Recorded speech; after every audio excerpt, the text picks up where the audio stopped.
Good morning, Mr. Chair. We can start na po. Hello, good morning, everyone. Welcome to the Rebid conference. This is actually a rebid, particularly for Lot 8, the printing and delivery of grade 9 learning resources, kindergarten activity sheets, and psychosocial support activity pack, and grade 10 learning resources. So I believe the original posting of this was all the way back in June, July this year. The rest have been awarded. The last remaining bid is, of course, number 8. And we are rebidding this. We're trying to ensure that we're able to hopefully close this because we need to provide resources for our kids. So ideally, all of them would be procured before the end of the year. Okay, so with that being said, I'm kind of requesting the back secretariat to acknowledge all of the members that are present today, the members of the back, as well as the back secretariat and everyone else that needs to be acknowledged and confirm the presence of quorum before proceeding with the preliminaries. Thank you, Mr. Chair. But before that, may we invite all to have a short prayer before we start. Mr. JM, can you lead us the prayer? Thank you.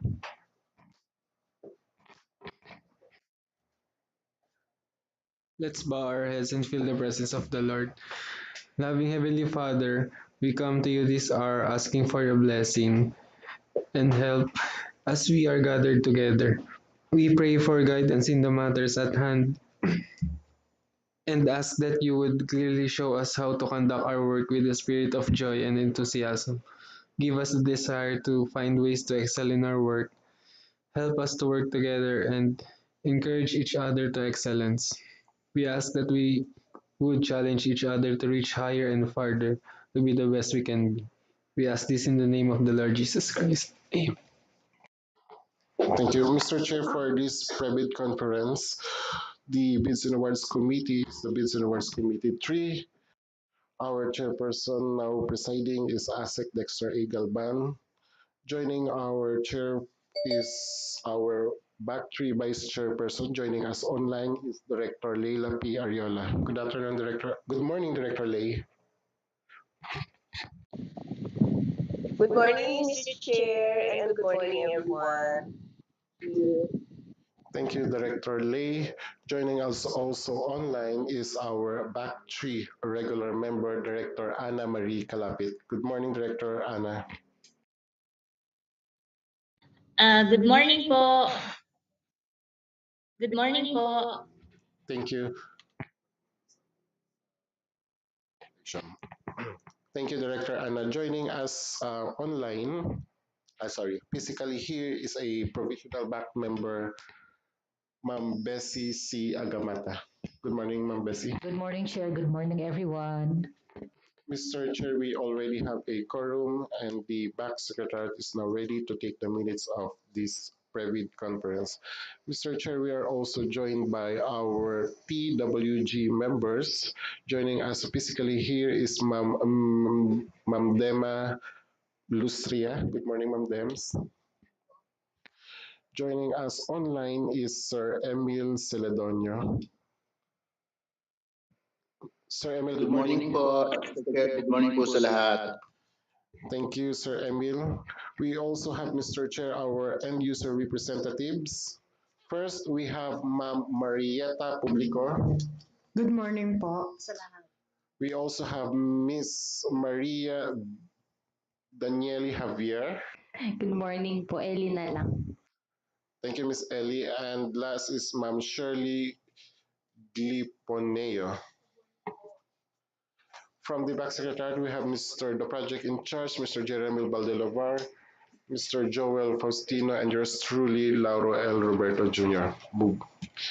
Mr. Chair, we have invited observers for this proceeding through our letter dated October 27, 2023. We have invited the Commission on Audit, the NAMPREL, and the civil society organizations such as ANSA-AF Foundation Incorporated and Philippine Chamber of Commerce and Industry, as well as the GWATch. Unfortunately, no one in attendance. We also like to acknowledge, Mr. Chair, are the prospective bidders. Kindly approach the mic and introduce yourself and your company you are representing. Thank you.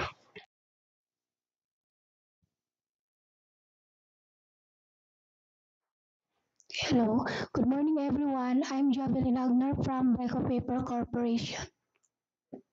Good morning, everyone. Catherine Silva from FEP Printing Corporation. Morning. I'm Eric Nepomuceno from Mind Printing, Valenzuela. Thank you.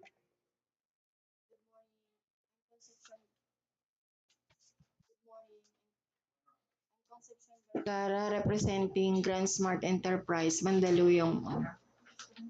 Grand Smart Enterprise. Good morning, everyone. My name is Charles G. Luison, representing RG Trading and Build Enterprises Incorporated.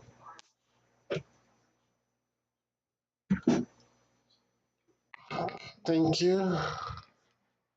The end user for this project is the Bureau of Learning Resources, particularly the Learning Resources Production Division or the BLR LRPD. The source of funds is 2022 continuing funds. The back through its secretariat advertised or posted the invitation to bid last October 27, 2023, simultaneously at PhilJEP's DepEd website, DepEd Facebook, and DepEd bulletin board. Now, this private conference, hold on.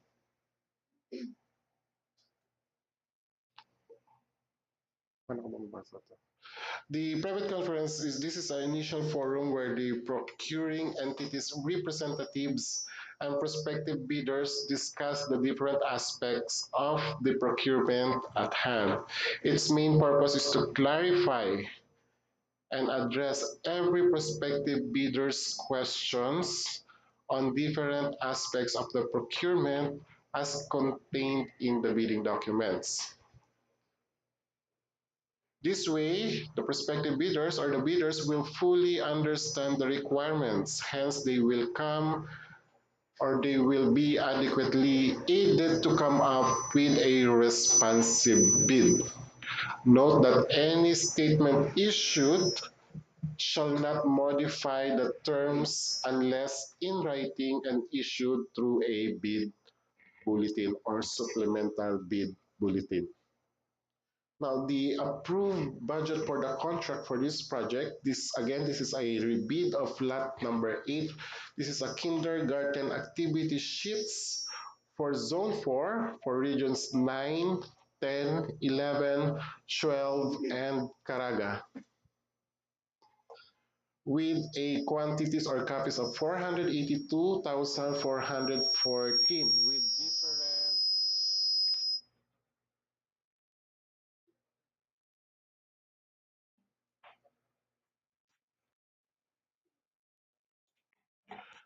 with different dialects. The ABC is 30,793,131 and 60 centavos. The back through its secretariat started the issuance of the bidding documents last October 27, 2023 at a cost of 25,000 pesos. But the bidding documents may be downloaded at the following websites at https://notices.pljobs.gov.ph and at www.deped.gov.ph. The number of prospective bidders that purchased the bidding documents as of October 31, 2023, 12 noon, there is none. But this private conference is open to all interested parties who have or have not bought the bidding documents. Now, for the salient points of these bidding documents, may I now turn over the microphone, Mr. Chair, to the project in charge, Mr. Jeremy Baldulabar. Good afternoon, back chair, and good morning, back chair, and for our prospective bidders.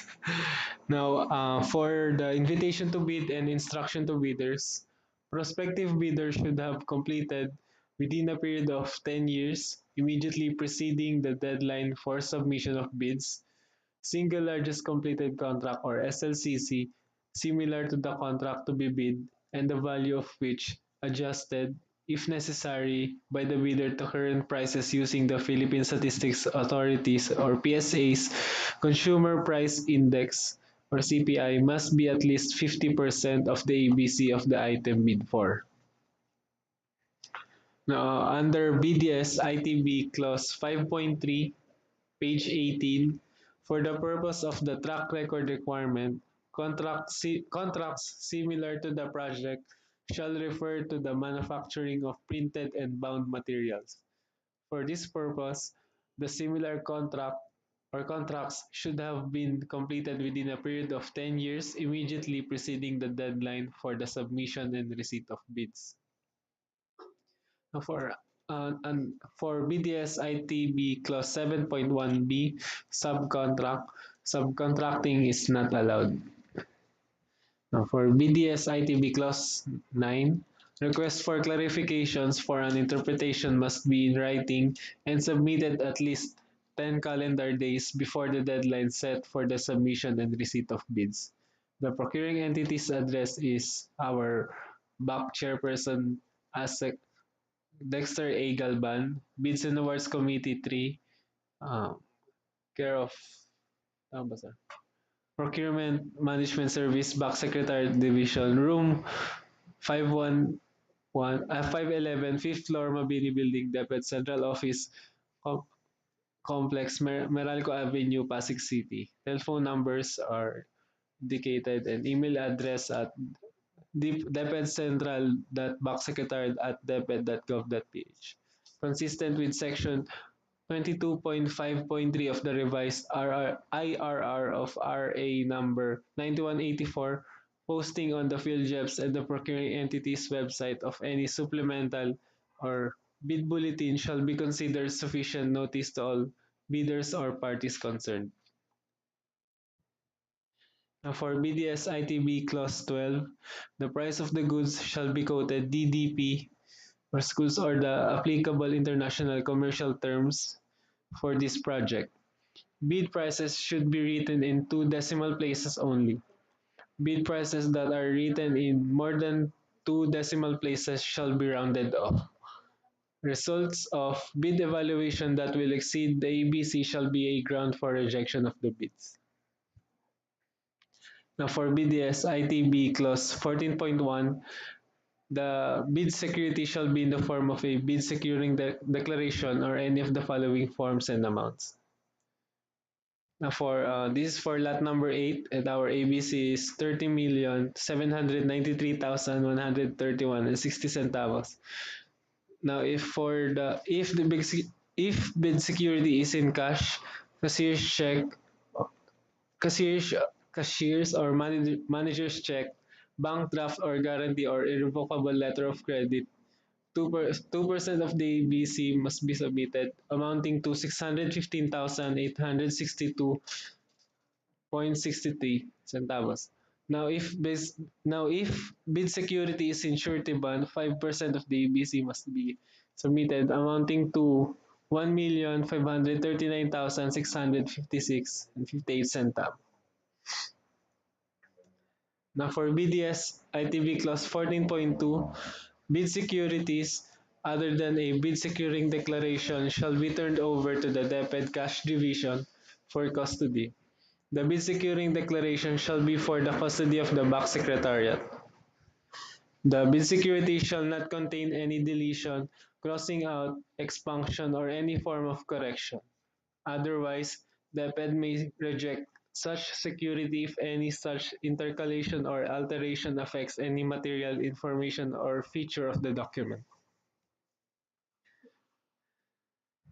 For BDS ITB Clause 15, prospective bidders shall enclose their original eligibility and technical documents in a sealed envelope marked as Original Technical Proposal. Copies thereof shall be similarly sealed in envelopes marked as Copy 1, Technical Proposal, and Copy 2, Technical Proposal. In addition, The USB flash drive containing the soft copy of the original eligibility and technical documents shall be marked as USB flash drive. The said envelopes containing the original and the copies and the flash drive shall then be enclosed in one single envelope marked as technical proposal. On the other hand, the original of their financial documents shall be enclosed in another sealed envelope marked as original financial proposal. Copies thereof shall be similarly sealed in envelopes marked as Copy 1 Financial Proposal and Copy Number 2 Financial Proposal. The USB flash drive containing the soft copy of the original financial documents shall be marked as USB flash drive. The said envelopes containing the original and the copies and the flash drive shall then be enclosed in one single envelope marked as financial proposal. Further, the envelopes marked as technical proposal and financial proposal shall be enclosed and or sealed in an outer envelope marked as mother envelope. Any discrepancy between the hard or paper copies and the copies contained and as presented in the USB flash drive, the hard or paper copies will prevail. Original copies of the Class A eligibility legal documents such as the SEC, DTI, or the CDA registration certificate and the mayor's permit may not be submitted on the date and the time of the bid submission. However, the bidder must be able to present such original copies during post-qualification on demand by the BAC or its authorized representative for validation. To facilitate the receipt and classification of bid envelopes, envelopes shall be color red. Inner envelope containing technical proposal shall be color blue, and inner envelope containing financial proposal shall be color green, and the post-qualification documents shall be brown. Post-qualification documents may be submitted during the bidding, but this does not disqualify bidders who will not submit post-qualification documents during bid submission. Note, each bidder shall submit 3 paper copies, 1 original and 2 copies of its bid, and 2 USB flash drive electronics copies, 1 technical component and 1 financial component. The e-copy of the price schedule must be in the form of Excel and PDF. Unsealed or unmarked bid envelopes shall be rejected. However, bid envelopes that are not properly sealed and marked as required in the bidding documents shall be accepted, provided that the bidder or its duly authorized representative shall acknowledge such condition of the bid as submitted. The BAC shall assume no responsibility for the misplacement of the contents of the improperly sealed or unmarked bid or for its premature opening. Online submission of bids is not allowed. For BDS ITB Clause 19.5, the computation of a prospective bidder's NFCC must be at least equal to the ABC to be bid, calculated as follows. NFCC, current assets minus current liabilities times minus value of all outstanding or uncompleted portions of the projects under ongoing contracts included awarded contracts yet to be started coinciding with the lot or aggregate of lots bid for. Yes. Let's proceed to the last paragraph. The NFCC must be supported by the following documents. First, certified true copies of the income tax return for the preceding year, which not be earlier than 2 years from the date of bid submission. Next, and audited financial statement stamped received by the BIR or its duly accredited or authorized institution for the preceding year which not be earlier than 2 years from date of bid submission.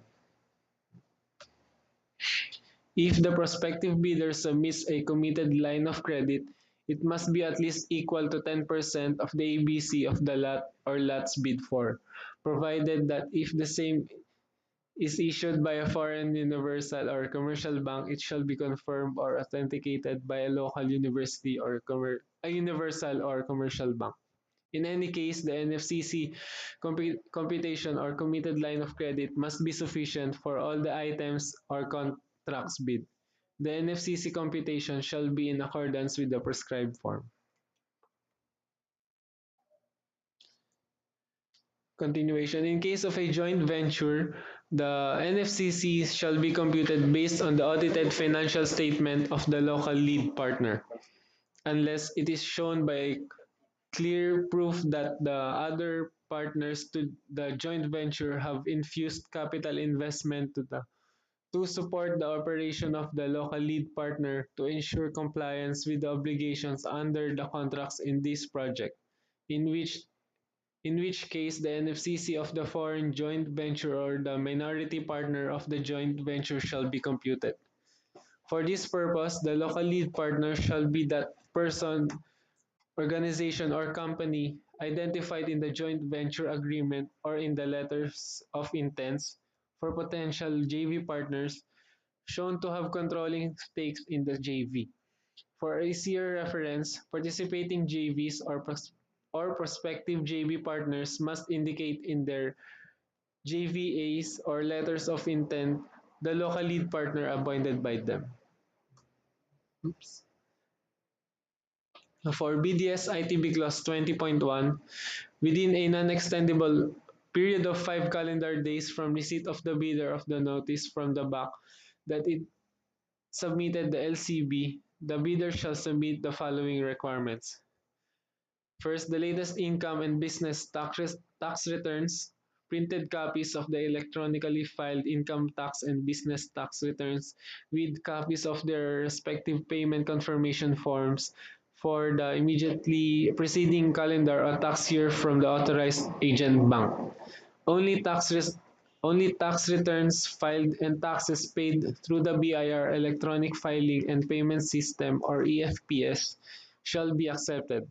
Note, the latest income and business tax returns are those within the last 6 months preceding the date of bid submission, and other appropriate licenses and permits required by law and stated in this BDS. Continuation. During post-qualification, upon demand by the bank or its representative, a bidder with a lowest calculated bid shall be able to present first documents to verify or support its statement of or ongoing and or statement identifying its single largest completed contract, which consists of the following: appropriate and clear duly signed contracts, purchase orders, agreements, notices of award, job orders, or notices to proceed, with the corresponding duly signed certificate of completion, delivery receipts, inspection and acceptance reports, certificates of final acceptance, or official receipts. For validation purposes, original copy of Class A eligibility documents must be submitted, and certified true copy of documents as issued by the certifying or authorized agencies. During post qualification, compliance of the goods offered with the requirements specified in this bidding document shall be determined, including the following. As per section 34.3, uh, number 2, item A of the IRR of RA 9184, verification of availability and commitment and or inspection and testing for the required capacities and operating conditions of equipment, units to be owned, leased, under purchase by the bidder for use in the contract under bidding, as well as checking the performance of the bidder in its ongoing government and private contracts if any of these ongoing contracts shows first negative slip page of at least 15% in any one project or negative or a negative slippage of at least 10% in each of two or more contracts. As per section 34.3, number 3, item A to C of the IRR of RA 9184, verification and or inspection and testing of the goods or product after sales and or maintenance capabilities in applicable cases, as well as checking the following: delay in the partial delivery of goods amounting to 10% of the contract price in its ongoing government and private contracts, if any of these contracts show the bidder's failure to deliver or perform any or all of the goods or services within the period or periods specified in the contract or within any extension thereof granted by the procuring entity pursuant to a request made by the supplier prior to the delay, and such failure amounts to at least 10% of the contract price, or unsatisfactory performance of the supplier's obligations as per contract terms and conditions at the same time of inspection. If the BAC verifies any of these deficiencies to be due to the bidder's fault or negligence, the BAC shall disqualify the bidder from the award for the procurement of goods. In case of foreign bidders, a certificate of authentication from the Department of Foreign Affairs shall be required for each document submitted. The Class A documents or its equivalent that are written in foreign language, translated to English, and duly authenticated by the appropriate Philippine Foreign Service establishment or post, or the equivalent of having jurisdiction over the foreign bidder's affairs in the Philippines. To facilitate post-qualification, the bidder at its option may submit in advance or on the deadline for submission and receipt of bids, above requirements and other documents required in Section 2 ITB 20.2. The envelope shall be placed in a brown envelope and marked ITB 20.1 documents, name of project, bid opening date, and name of bidder. Failure to submit above requirements within the required time frame or a finding against the veracity of any such documents or other documents submitted for the project shall be ground for disqualification of the bidder for the award and the enforcement of the bid securing declaration. Now for general special conditions of contract, general conditions of the contract clause 2.2, schedule of payment, the method and conditions of payment to be made to the supplier through the government disbursement procedure within 60 days after the date of acceptance of goods at the project site and upon submission of documents under this contract shall be as follows.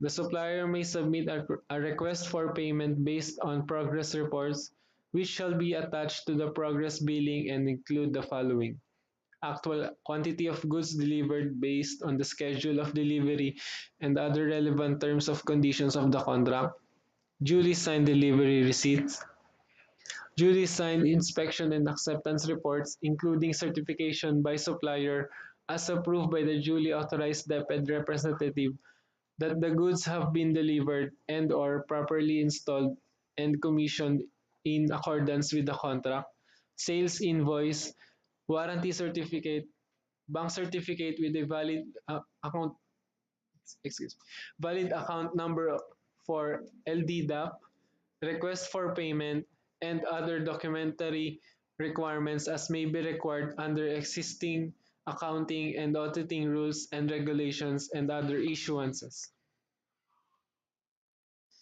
For the initial progress payment, a minimum of 25% of the contract price shall be paid to the supplier upon delivery of at least 25% of the goods and acceptance of the same by DepEd's authorized representative.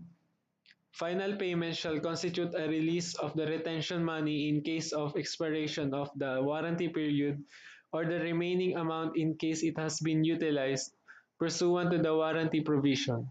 The following shall be required for the release of the retention money: request for payment for the release of retention money, certificate of no claims against the warranty, billing statement, certificate of final acceptance, bank certificate with a valid account number for LDDAP, and other documentary requirements as may be required under existing accounting and auditing rules and regulations and other issuances. Note: the supplier must furnish copy of the above mentioned documents to DepEd Accounting and the End User Bureau of Learning Resources Production Division or BLR, LRPD, and the Contract Management Division of the Procurement Service Central Office. Payment shall be subject to the warranty provision in the form of either retention money in an amount equivalent to at least 1% of every progress payment, or a special bank guarantee in the amount equal to at least 1% of the contract price as provided under Section 62.1 of RA 9184 and its revised IRR.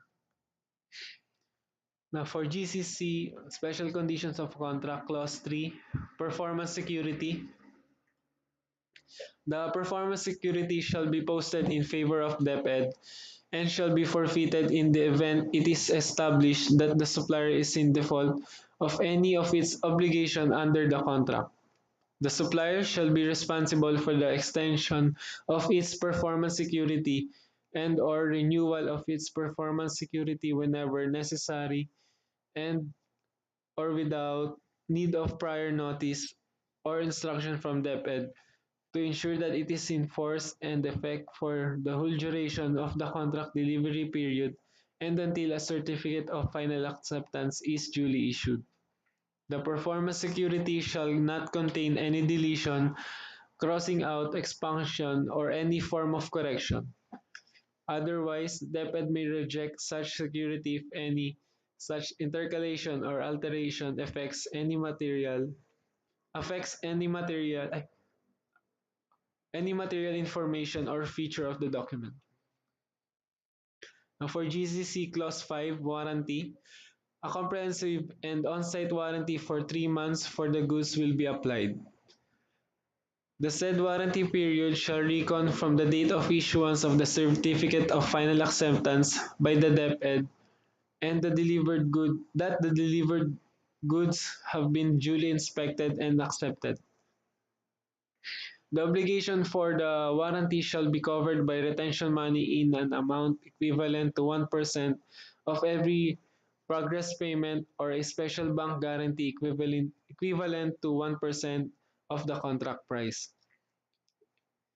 In case the supplier opts for retention money, the amount shall only be released after the lapse of the entire warranty period, unless during the remainder of the warranty period, the retention money is substituted with a special bank guarantee as prescribed above.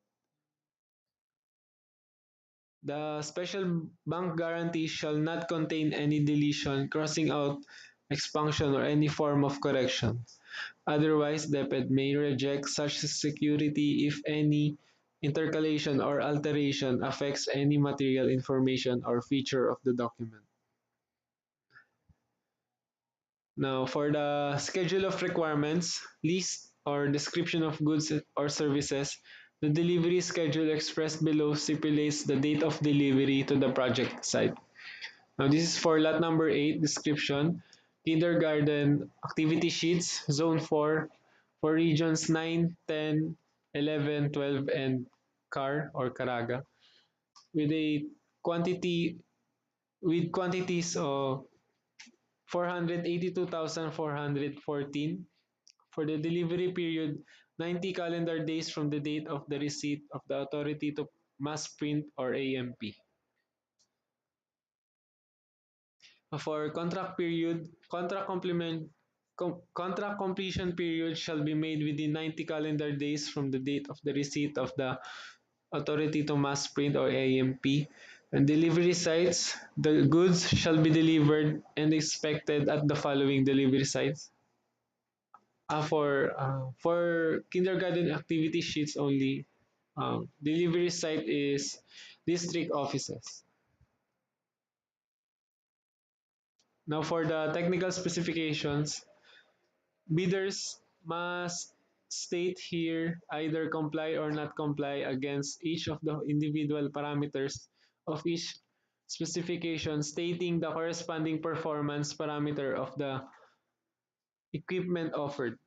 Statements of comply or not comply must be supported by evidence in a bidder's bid or cross-reference to the evidence. Evidence shall be in the form of manufacturer's unamended sales literature, unconditional statements of specification and compliance issued by the manufacturer, samples, independent test data, etc., as appropriate. A statement that is not supported by evidence or is subsequently found to be contradicted by the evidence presented will render the bid under evaluation liable for rejection. A statement either in the bidder's statement or of compliance or the supporting evidence that is found to be false either during bid evaluation, post-qualification, or the execution of the contract may be regarded as fraudulent and render the bidder or supplier liable for prosecution subject to the applicable laws and issuances.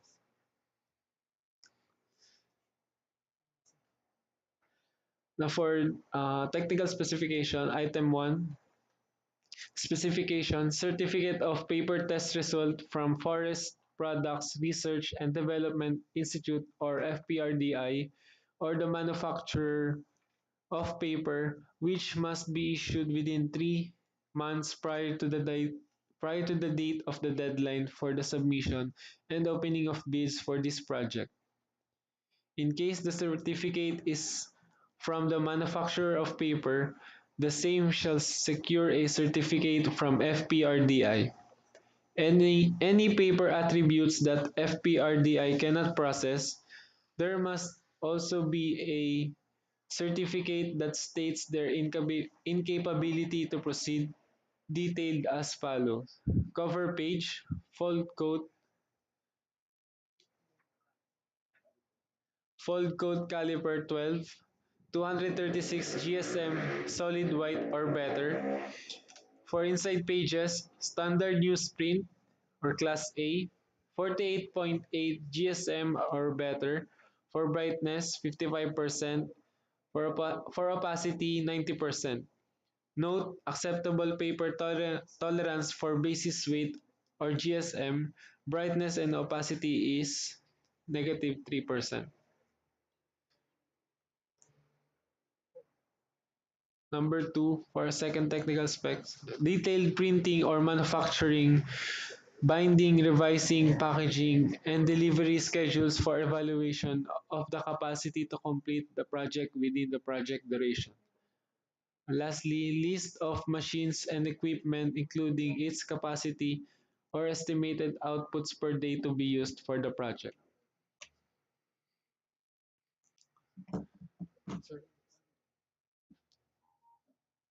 Now for the detailed product specifications, uh, kindly refer to the bidding documents under section 7, technical specifications.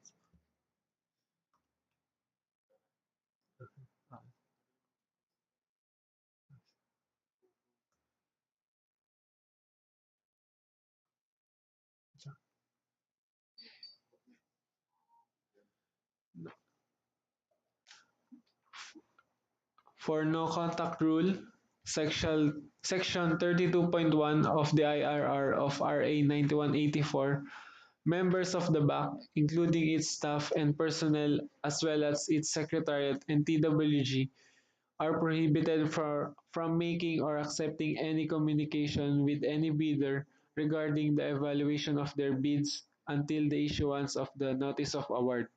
However, the BAC, through its secretariat, may ask in writing the bidder for a clarification of its bid.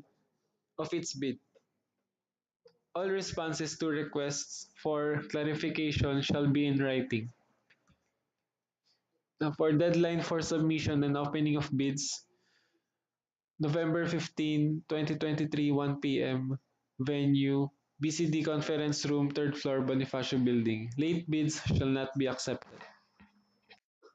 And for the deadline for letter of clarification, November 3, 2023, 5 p.m. Email to depedcentral.backsecretariat at deped.gov.ph.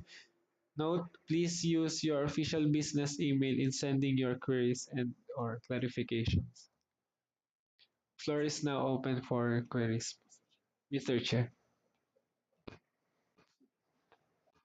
Thank you very much, Chair Back Secretary.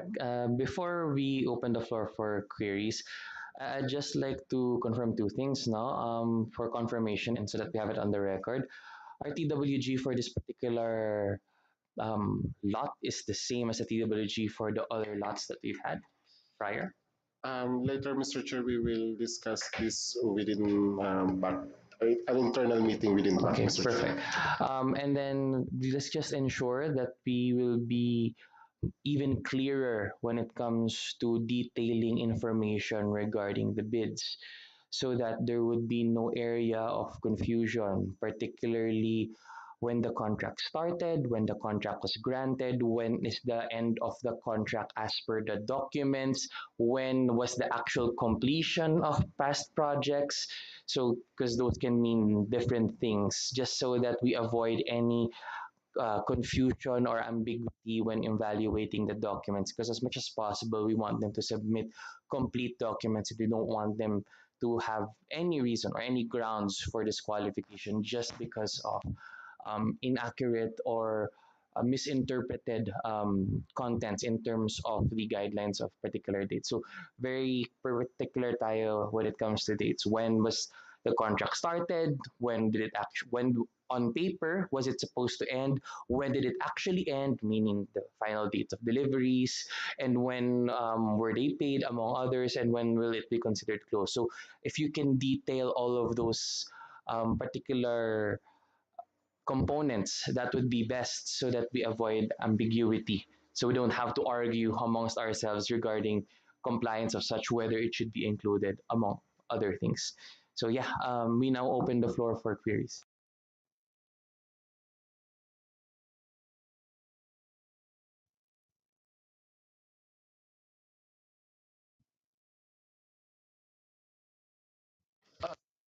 Who will raise a question, please state your name and your company representing. Thank you. For records purposes. Thank you. Hi, good morning again. Eric Nepomuceno from Mind Printing. Sir, I just want to ask SLCC. It says hardbound or something bound. Can we just use printing materials? Sorry, or printed materials?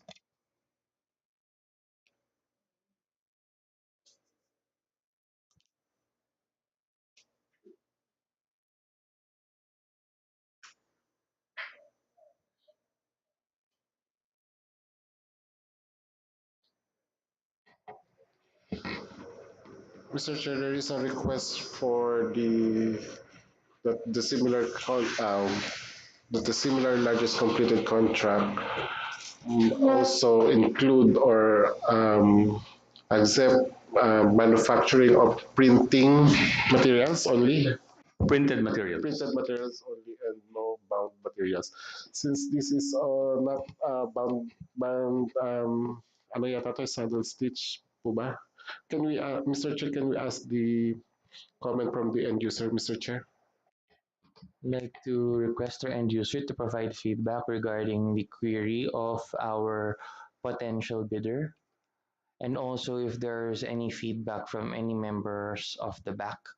The floor is open for your feedback and comments, but of course we prioritize the response of our end user.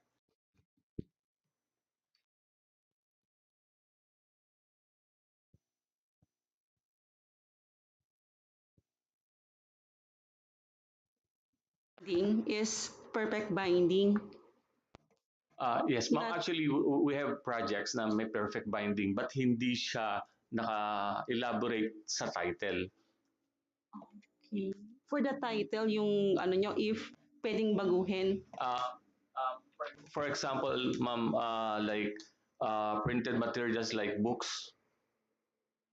Kasi as of the moment, as far as I remember, ang nasa amin is printing of modules at saka yung newsprint na ginamit noong voters information sheet. Though we are printing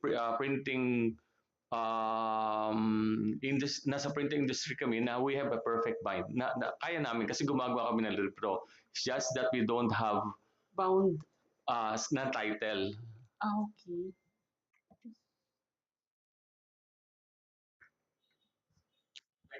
Like may mga projects kami, like printed materials lang ang nakalagay. Yeah, it's napaka-general lang. Yes. I think pwede naman po sir, pero it depends din po sa management kung ano yung ano nila. I-accept nilang for the title of that materials bidding. Yes, as I mentioned, we printed books, so it's bound. It's nakabind siya. Opo. Oh, but do sa title hindi siya kaya nga ma'am ang question ko if we kasi we don't want to alter yung title nung project namin. Opo. Just for the sake of this project and we don't want to do that. So yung bound materials though we had yung printing ng hardbound or yung perfect bind but hindi nasa title. Mr. Chair, may I butt in? Okay. Sir, actually the project, it's about printing and delivery of materials. So binding will be part of the end result of the printed material. So sir, you would like to, you're suggesting that the bound word should be deleted. Is that what you're trying to say? Or would you like it to be corrected in my view as manufacture, hindi na siya magiging manufacturing. Kumbaga, ano na siya, printing and delivery of materials. Ganun po ba, sir? Mr. Chair, We have a feedback from Director Leila, who's joining us online. Yes, ma'am, may we know your comments? Mr. Chair, I think the concern of our supplier is that is it in the previous projects that they have, there was no mention of any perfect findings. Yes. But he's saying that they've been doing perfect finding actually. So if this is not, and this is something that I have to raise this also to raise that to the Secretariat.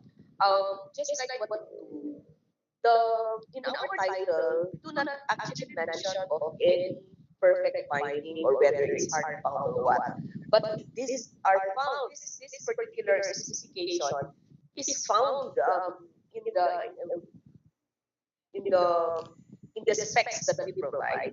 So I think this is one thing that we can take, we can look into. So if what he's saying is that he cannot provide any project of which it's specified in the title that it's perfect finding, most probably he can provide us an additional information or another document that's going to support that they had perfect. They did perfect finding. That's how I'm thinking, Mr. Chair. Maybe solicit the feedback from the other members of the back as well as our end users in light of what Director Leila has mentioned to us virtually.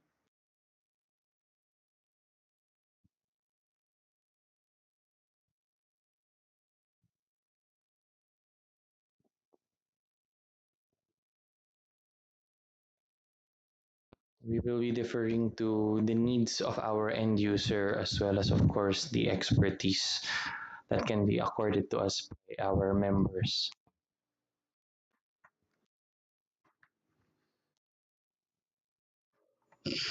I'm sorry. Yung kasi ano ba to? Yung printing materials, parang sir pinapaano mo lang yung bound kasi in general tayo. Okay. Ang ano mo nyo lang po is tanggalin yung bound or printing materials lang ang naka-indicate. Um, Actually, nasa printing kami.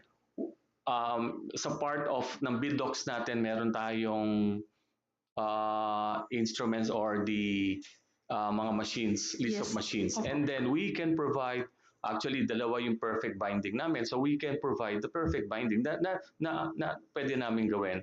It's just that on our part, hindi lang po kami makakapag-provide ng title na merong bound. Normally, what we had is uh, supply and delivery or printing and delivery of printing materials or printed materials. Okay. But meron kaming binding, and we're doing books that na perfect bind. But sa project na namin, wala kaming title na may nakalat perfect bind, which I understand yun pong suggestion ni ma'am kanina na nasa specification na rin naman yung perfect Opo. bind eh. Opo. Naka-include naman po yun doon. Oo. So if we can comply there, ang sa akin lang naman is yung title mismo ng SLCCs. Kasi we cannot go to Mr. Chair. sa specification na comply kami and not na pass kami doon sa SLCC. I believe Director Mr. Leila is hoping to share some feedback. Yes, ma'am. Yes, Mr. Chair. I understood right what he was saying a while back. His concern is more on the previous projects. Kasi in his previous projects, it will not be seen actually in the title itself na nagkaroon sila ng project na perfect bind. So, was that your concern, sir? Yes, ma'am. Actually, But they have been doing it. So, parang kaya ang suggestion ko kanina ng Mr. Chair is, well, I'm putting this on the table kasi kagaya na natin, our title is printing and delivery. But in our specifications, we're saying that there has to be perfect binding. In like manner with previous with the previous contracts, wala ang nakalagay din ay printing lang din. Pero wala siyang perfect binding. Pero yung output po nila ay perfect binding. Did I get it right? Tama po ba? Yung, kasi sabi mo gumagawa kayo ng libro. Pero siyempre, printing lang ang title ng project. Tama po ba yung opinion ko? yes, ma'am. Okay. So yun po yung concern ko, Mr. Chair. If only na if there's is there a remedy para sa ganon, what is saying is gumagawa sila, unfortunately, yung mga title ng mga dating projects nila, they're not really seen on the title, just like the title that you all also have. Thank you, Mr. Chair. Maybe solicit feedback from our TWG and other members of the back, and if any from our potential bidders. Because this is really more on the technical aspect and specification of such. And again, would like to put it on record that we are trying to ensure that everything is clean, everything is clear, because we hope to close this bid before the end of the year, because there's a reason why this was up for bidding in the first place. We need to deliver goods to our learners. So again, providing our end user as well as our members at the back the platform to provide feedback. And again, thank you for raising your questions.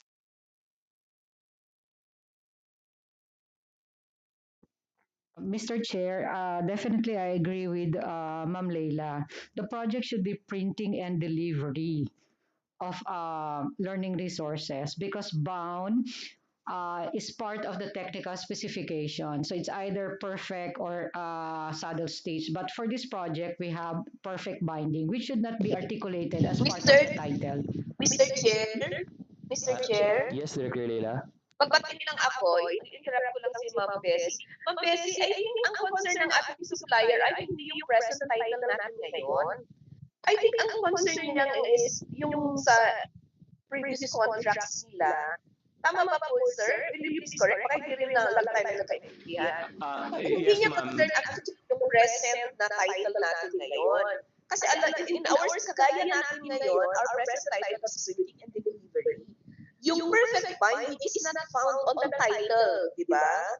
Nasa specs natin. In like manner with yung previous projects niya, printing din siya, hindi rin nakalagay ng perfect binding sa kanyang title. Instead, alam nila na perfect binding siya, kaya gumagawa sila ng libro, kasi it's in the specs. So, there's no problem with our project.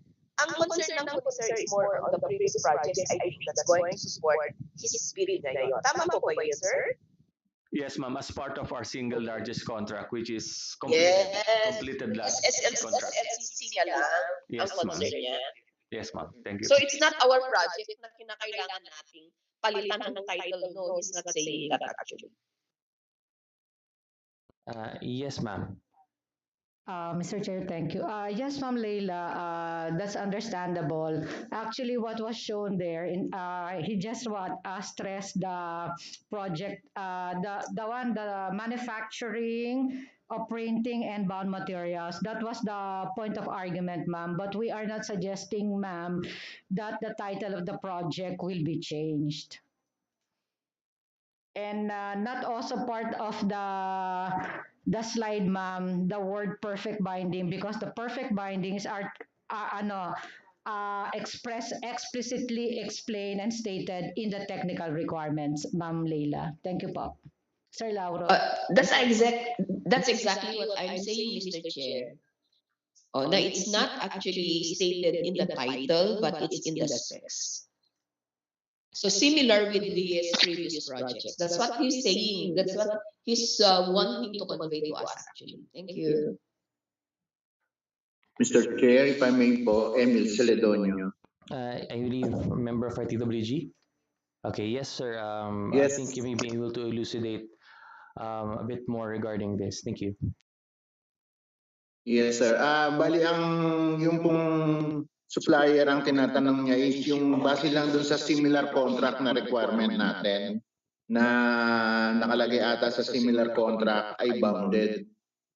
Baka yun ang ano niya dahil wala namang title dun sa kanyang mga project na bounded. Pwede naman sa akin po in ano ko, pwede namang alisin sa similar contract ang lagay na lang printing materials o kaya alisin na lang po yung bounded kasi yun nga po nasa technical requirement natin yung klase ng binding na saddle stitch or perfect binding po. Yun lang po, Mr. Chair. Salamat po. So we were able to get the feedback of a member of the TWG with reference to possible ways to address the concern.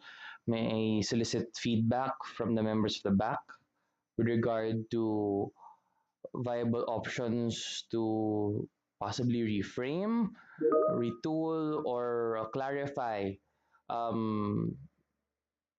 how things should be called with reference to this project. And I think their primary concern would pertain to how they would be listing their previous projects, what would be included, and what would be viable for them to declare, because that would make them capable of hitting the minimum requirement with regard to past projects.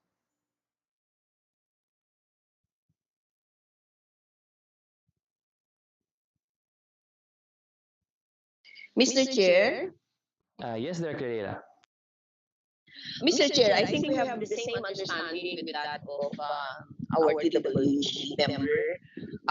So, tama po na what we just need to think about is how would our suppliers be able to convey the message that yes, they had previous contracts, it was printing. However, printing and these are hardbound or perfect binding, however it is, but they are not found in the they're not that particular description is not really found in the title, just like our own title does not actually speak of any perfect binding. It's just in the specs that we just see, that perfect binding or hard bound or whatsoever.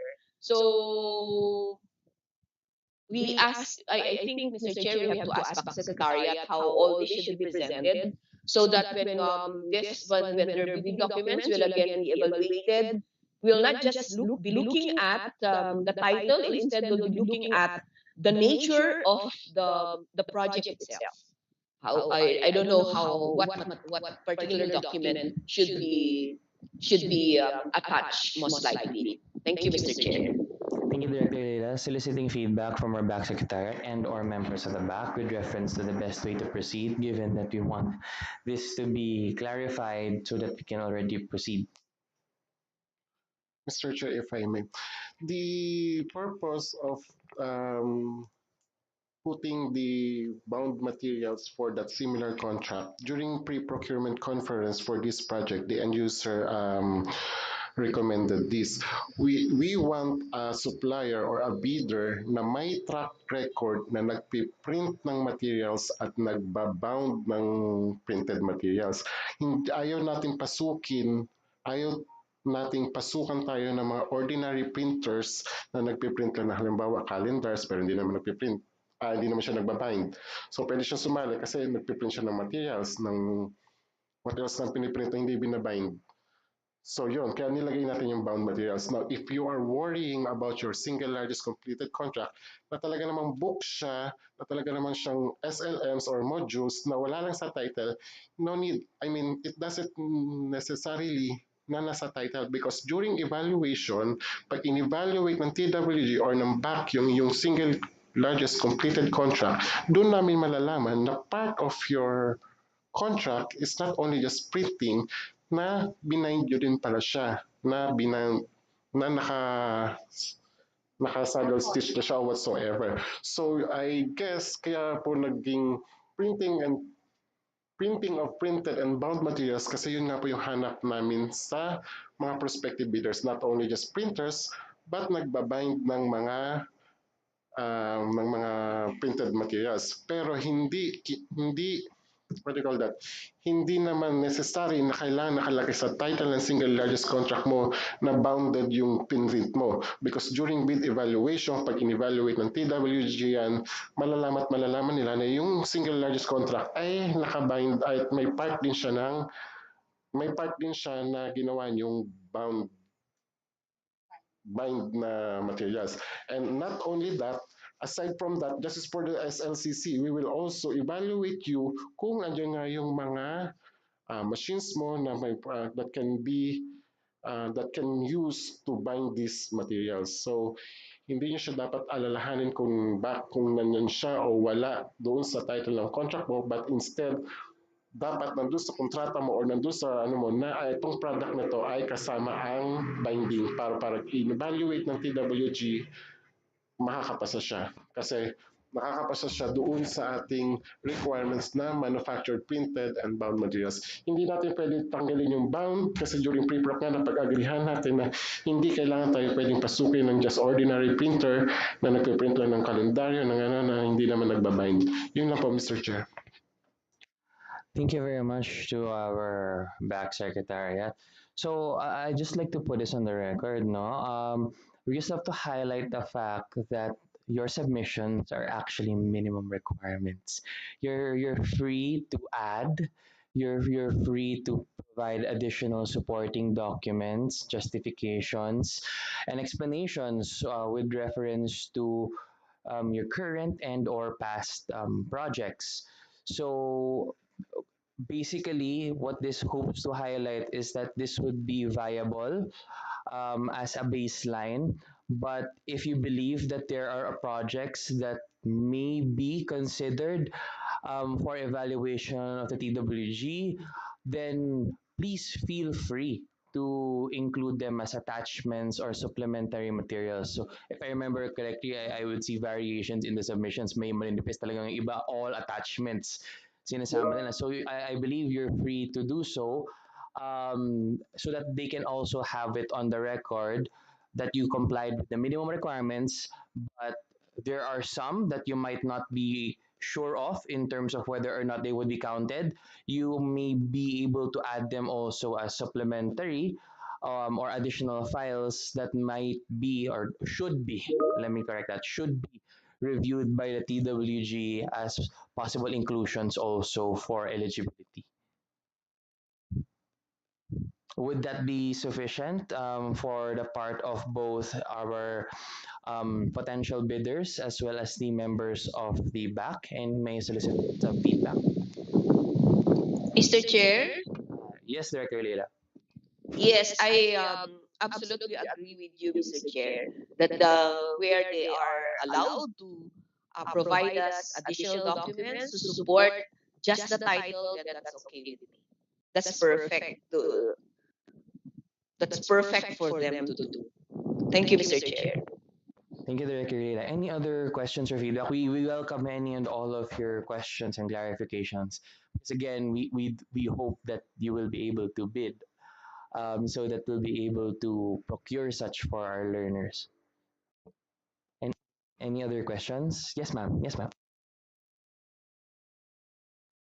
Hello, good morning. I'm Catherine Silva from FAP Printing Corporation. In addition to that, sir, kasi I saw kanina yung sa slides, yung sa compliance tsaka non-compliance. So parang nakalagay naman sila na whether maglagay kami ng comply, we should also show some evidence na may sample talaga. So I think, sir, yun, baka we really need to submit sample para, kasi nakita ko dyan eh, ayan. So that would mean ba talaga na we really need to attach samples?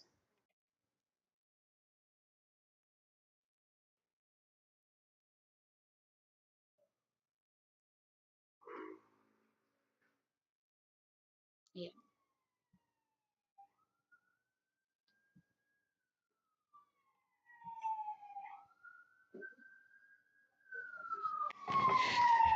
Mr. Chair, if I may please. Yes, to our back secretary. Thank you, Mr. Chair.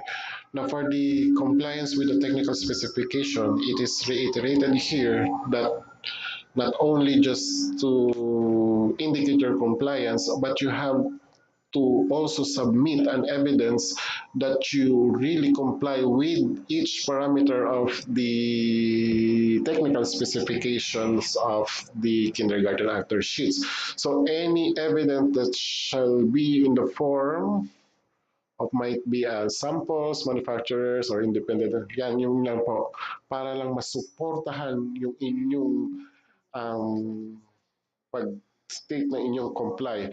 Actually, on the next slide, please, one of which can be also evidenced by this paper requirement.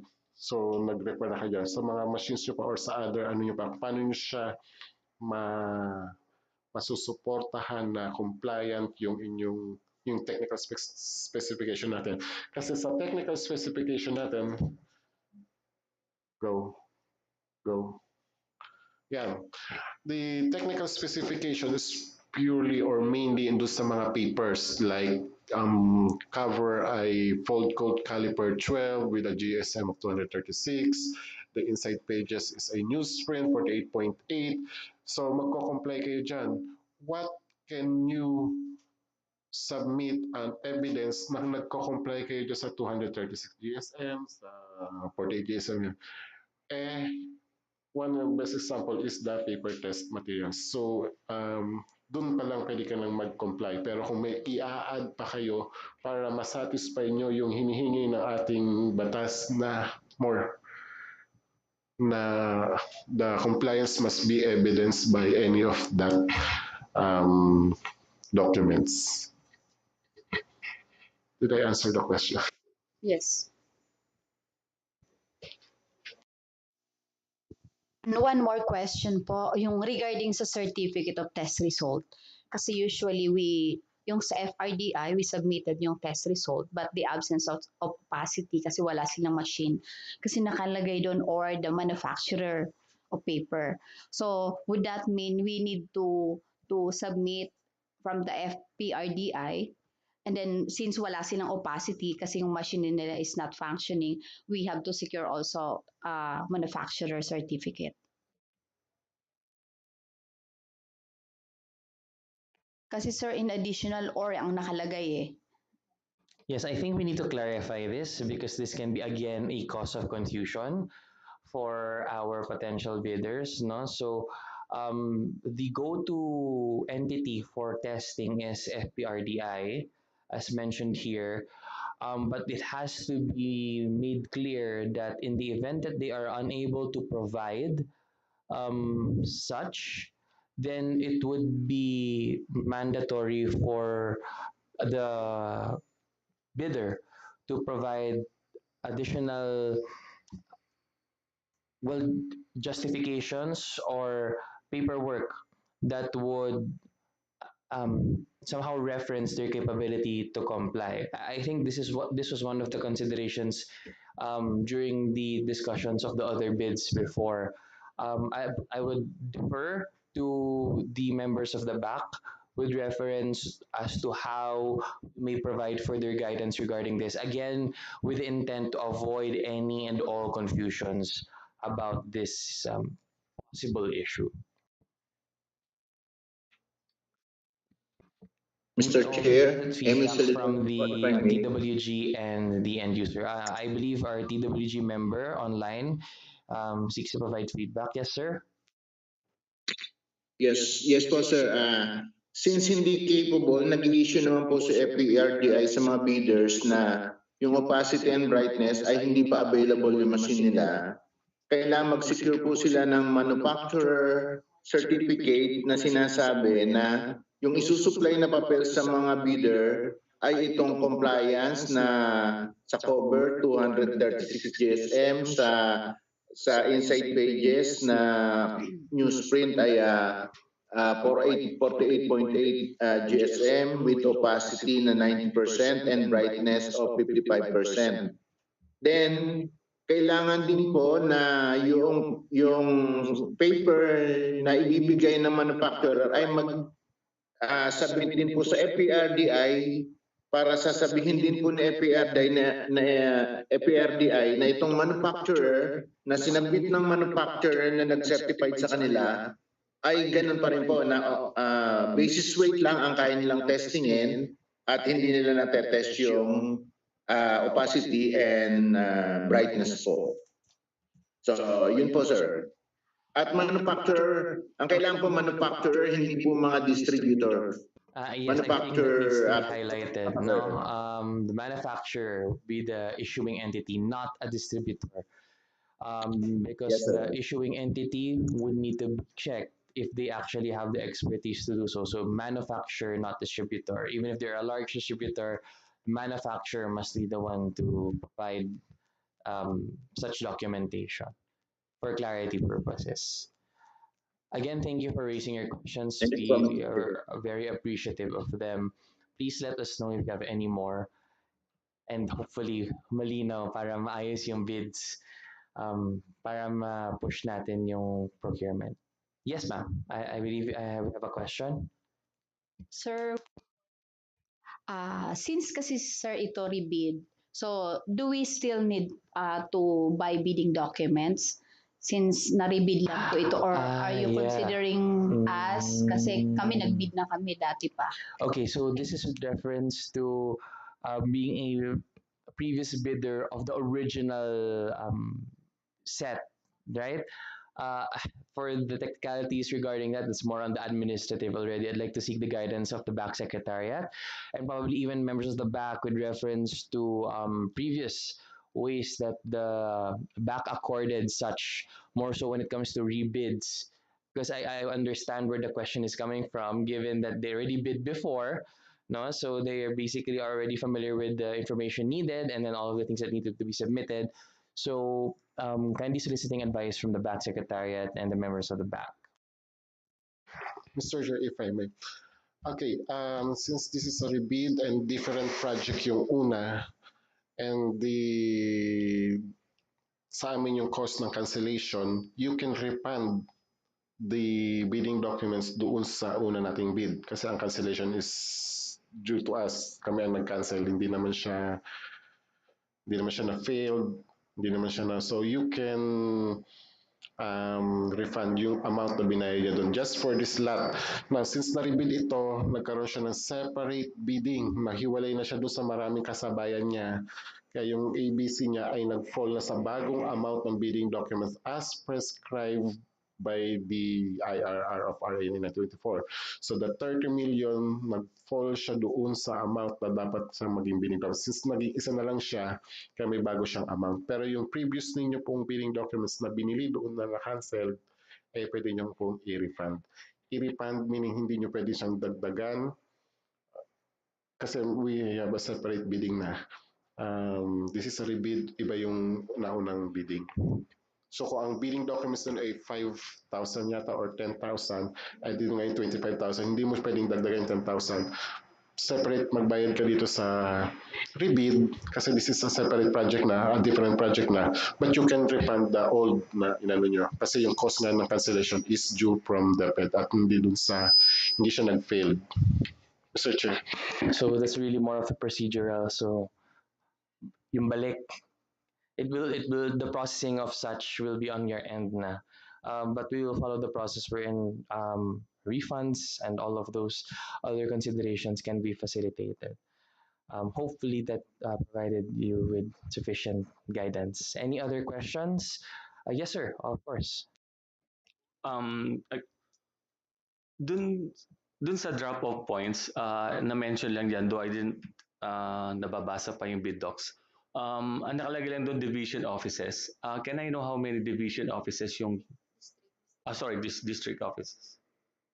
Kung ilan yung district offices na, yeah, there, na dideliveran or did drop-off points. Thank you. Thank you. Kindly requesting the PAC Secretariat and possibly our end users to provide insights with reference to the specifics because I think this will also factor into their planning for logistics because this involves not only printing but also delivery. So yeah, that's part of the new DepEd approach, the new DepEd policy focusing on not just the production but also the delivery of such.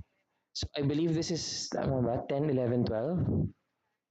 9, 10, 11, 12 plus Caraga.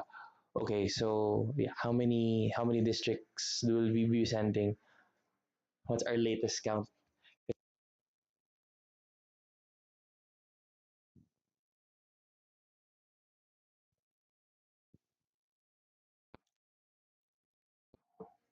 We turn to our end users.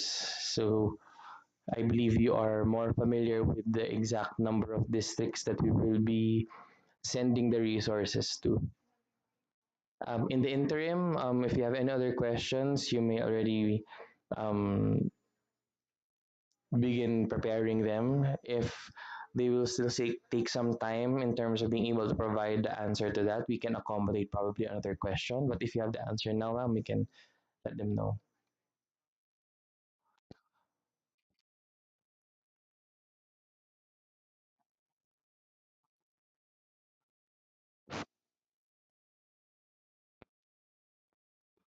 A quick check. I believe we have two here who bid also previously, FEP and isa lang. Yes, yes, yes, yes, yes. Ayan. Thank you for bidding for our kids. And to our new potential bidders, we're very much open to you participating.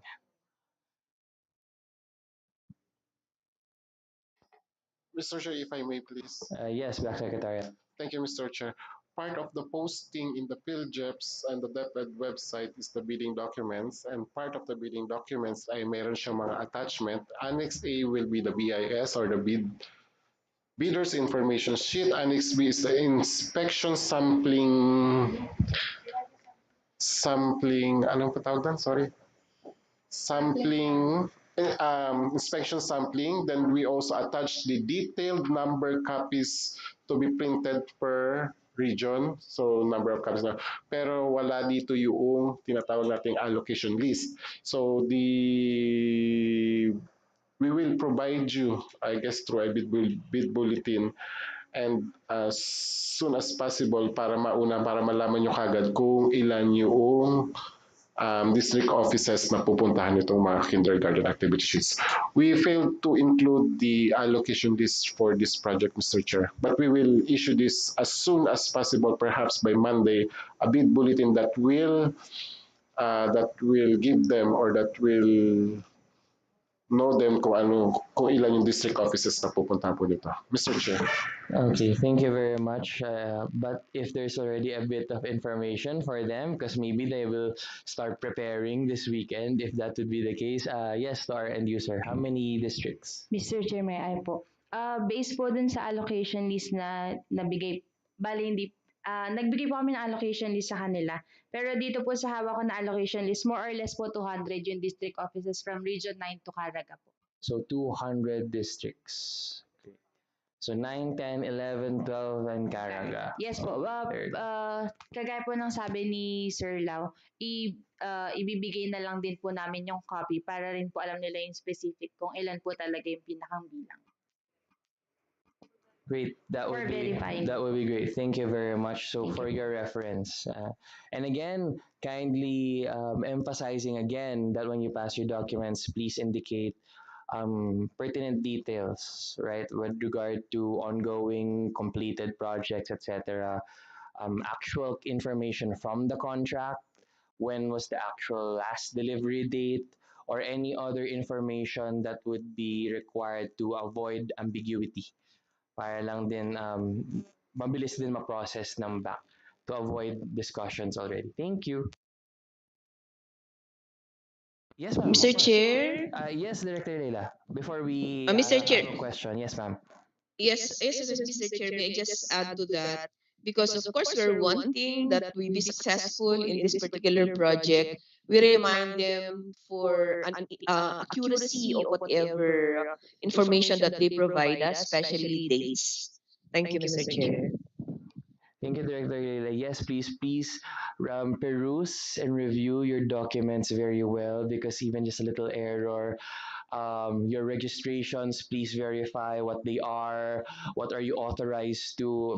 I'm raising some common concerns across all kinds of bidding, so please ensure that your documents, if you have bidded before, please review them still.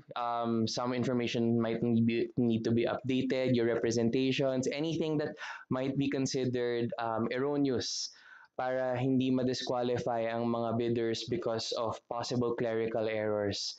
So please review your documents very well. So I believe you have another question.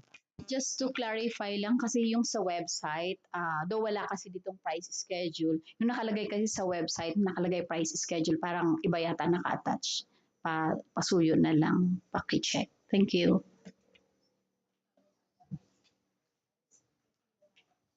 Yung sa price schedule form.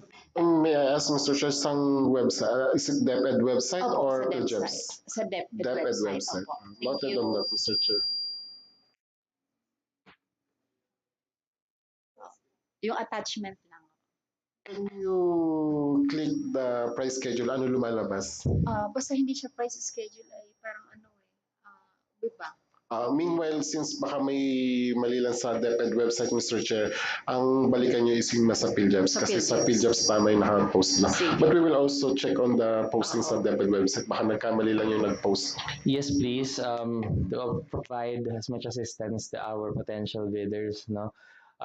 If there are any problems with such, please notify us so that we can rectify any digital or website related concerns. But thank you for raising that. That's a part of due diligence on our end also. Thank you very much.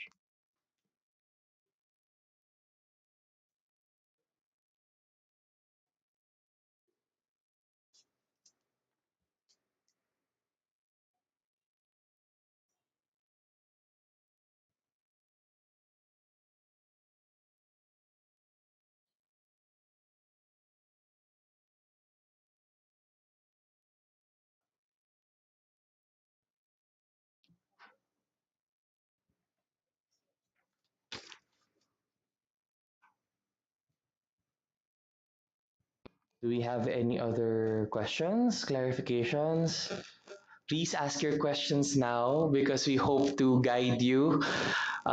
It is in our best interest na maraming bidders with complete documents and no errors, so that we will really just be focusing on your best offer for our kids. All right. So we're more than happy to answer any and all questions that you may have. And since this is a rebid, we really are hoping that this will be completed also before the end of the year. Any other questions? Especially to our new potential bidders. Any questions? Dun sa ating mga previous bidders, sanay na sila. Even with this particular project already. So, any other thoughts, feedback? No, none? Any feedback or questions from our members of the back?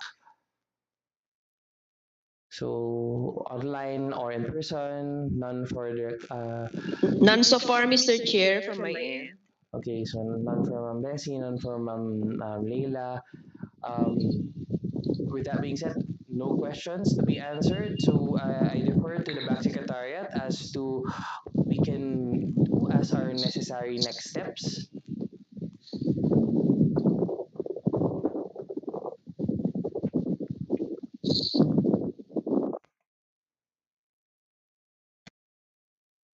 We would like to just reiterate that you can still submit a written query should you have any more, but this will be until today, later at 5 p.m. Unfortunately kasi yung 10 days before the bid opening, nag-fall ng November 4, tomorrow. Pero since hindi pwede yung tomorrow, kaya we have to ngayon lang mag-proceed. Should you have any more, you can email that at before 5 p.m. And the date for the submission and opening of bids will be on November 15, 2023, 1 p.m. Same venue. Date bid shall not be accepted. I guess no more, Mr. Chair. That will be all. Thank you, Mr. Chair. Thank you very much to our back secretariat. It's been an honor and pleasure answering your questions. We hope that this has been helpful. Sana maraming magbid, not just here, but anyone else who's watching online or with this video being streamed in many platforms. So we're looking forward to your bids for our learners. So any other feedback, comments from our members at the back? Any motion to adjourn our paper? Motion to adjourn, Mr. Chair. We have a motion from Director Leila. Do we have a second? I second the motion, Mr. Chair. That is duly seconded. Thank you very much. Would like to thank our members at the back secretariat, of course, our potential bidders in our DWG for being part of this meeting. It's 12:15. Happy lunch, everyone, and looking forward to seeing you all back here November 15 for the opening of the bids. Any final reminders from the back secretariat? Yes, Mr. Chair. We would like to request Director Lee and Director Anna Kalapit to please stay online because we still have an internal meeting within the back with regard to this project. But Okay. meanwhile, the Rebid is already adjourned. All right. Thank you Mr. very Chair. much to our potential bidders. Happy lunch and hopefully see you all and even more on the 15th. Last lot.